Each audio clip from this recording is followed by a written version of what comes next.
Pensiun itu rasanya masih lama, tapi waktu itu cepat berlalu sampai kita nggak sadar. Tiba-tiba 10 tahun lagi, 5 tahun lagi, bahkan mungkin tahun depan kita udah mulai pensiun.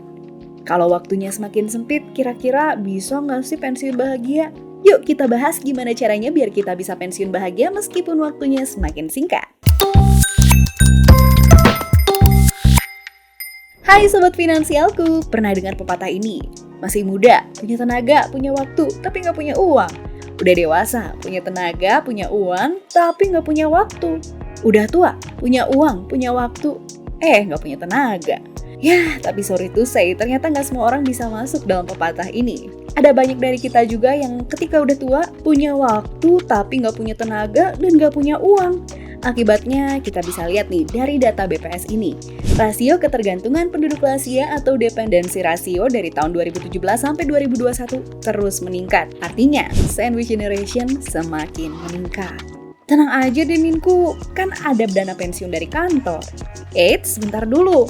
Buat sobat finansialku yang merupakan PNS, ini nih kata Ibu Sri Mulyani, belanja pensiun aparatur sipil negara atau ASN di dalam anggaran pendapatan dan belanja negara atau APBN telah mencapai 2.800 triliun, sehingga diperlukan reformasi dana pensiun agar tidak memberatkan APBN.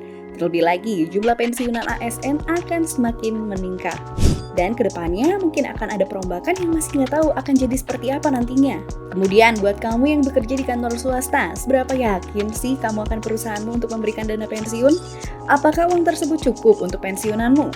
Belum lagi nih, banyak informasi yang salah sehingga banyak dari masyarakat Indonesia yang ketipu dengan menggunakan sisa dana pensiunnya.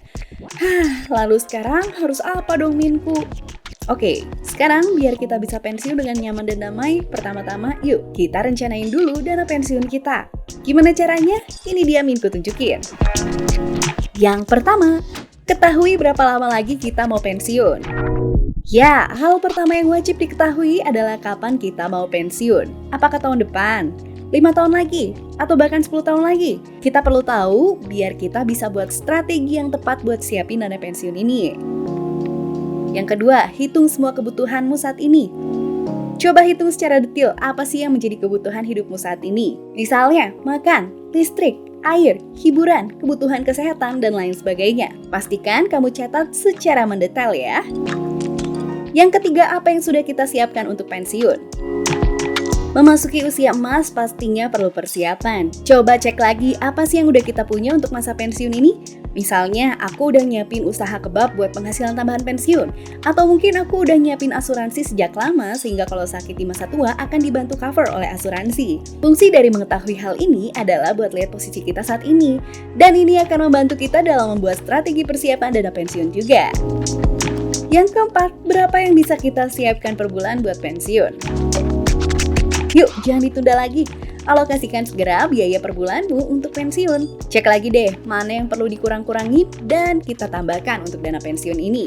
Kalau keempat hal ini udah kita ketahui, sekarang coba kita hitung strategi terbaik apa sih yang bisa kita lakukan untuk nyiapin dana pensiun ini. Minku contohin perhitungannya pakai aplikasi finansialku ya. Misalnya usia saat ini 35 tahun, usia pensiun 55 tahun, pengeluaran bulanan saat ini 8 juta rupiah. Minku belum siapin apa-apa buat pensiun, tapi udah punya uang yang bisa dipakai buat pensiun itu 50 juta rupiah. Uang yang bisa diinvestasikan cuma 8 juta rupiah. Maka perhitungannya seperti ini. Biaya pensiun Minku akan menjadi 7.623 jutaan dengan asumsi kenaikan biaya pensiun 5% per tahun. Jadi Minku perlu berinvestasi sebanyak 7.128.000-an per bulannya di produk investasi dengan return 12% per tahun. Di mana aja tuh investasi return 12%? Tenang-tenang, di sini kita akan dapat bocorannya produk mana aja yang harus kita investasikan. Contohnya seperti ini. 25% ke peer-to-peer lending, 25% lagi ke saham core stock, dan 50% lagi ke saham value stock. Kalau masih bingung produknya apa, langsung aja deh ngobrol sama ahlinya di aplikasi finansialku. Udah banget kan? Ini gratis, jadi cobain aja langsung sekarang. Yang kelima, apa rencana yang kamu lakukan setelah pensiun?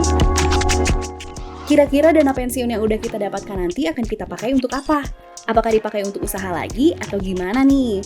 Hal ini perlu kamu konsultasikan kepada ahlinya supaya nggak salah ambil keputusan. Apalagi sampai ketipu. Tips dari Minku, masukin seluruh dana pensiunmu di tempat dengan resiko rendah namun bisa memberikan penghasilan stabil tiap bulannya. Kalau masih bingung mau pakai uangnya untuk apa, hubungi Minku di nomor WhatsApp ini atas nama Deka atau langsung aja klik link berikut ini yang bisa Sobat Finansialku langsung klik di description box. Oke deh, segitu aja dari Minku. Yuk langsung aja rencanain dana pensiunmu sebelum masa emasmu menghampiri. Bye-bye!